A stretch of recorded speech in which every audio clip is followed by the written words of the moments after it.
اور یہی نہیں، جب مسجد نبوی کی تعمیر ہوئی، مسلمانوں کی تعداد بڑھ گئی تو مسجد چھوٹی پڑنے لگی۔ اللہ کے نبی صلی اللہ علیہ وسلم نے فرمایا کہ جو مسجد کی زمین خرید کر دے گا میں اس کے لیے جنت کا وعدہ کرتا ہوں۔ جو مسجد کی زمین خرید کر دے گا میں اس کے لیے جنت کا وعدہ کرتا ہوں۔ حضرت عثمان غنی رضی اللہ تعالیٰ عنہ آگے بڑھے، مسجد کے لیے زمین خرید کر مسجد کی توسیع کرائی اور اس کو بڑا کرایا۔ سن 9 ہجری میں غزوہ تبوک کا موقع آیا۔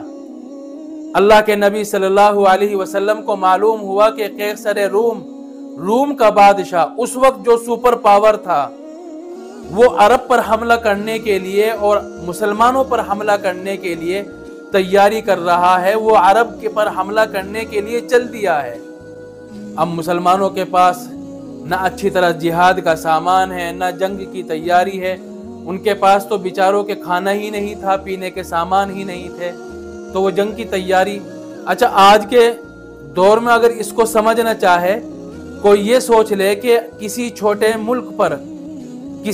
ملک میں یہ اعلان ہو جائے کہ اس پر امریکہ حملہ کرنے والا ہے، تو سوچو اس ملک کے لوگوں کی اور لیڈروں کی کیا حالت ہو جائے گی۔ ایک چھوٹا سا ملک، کمزور ملک، اور وقت کا سپر پاور اس پر حملہ آور ہو جائے تو اس ملک کی تو حالت خراب ہو جائے گی۔ بالکل یہی حالت ہوئی۔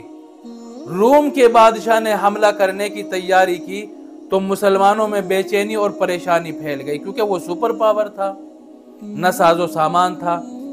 تو اللہ کے نبی صلی اللہ علیہ وسلم نے چندے کا اعلان کیا، امداد کا اعلان کیا کہ سب اپنی اپنی حیثیت کے مطابق چندہ دے، ساز و سامان کو تیار کیا جائے، ساز و سامان کو جمع کیا جائے۔ تو تمام مسلمانوں نے بڑھ چڑھ کر اپنی استطاعت سے زیادہ حصہ لیا۔ اس وقت حضرت عثمان غنی رضی اللہ تعالیٰ عنہ نے تقریباً 1/3 فوج کا مکمل خرچہ اپنے ذمے لے لیا۔ اللہ کے نبی صلی اللہ علیہ وسلم نے 40,000 صحابہ کی فوج تیار کی، جس میں سے 30,000 پیادے تھے اور 10,000 سوار تھے۔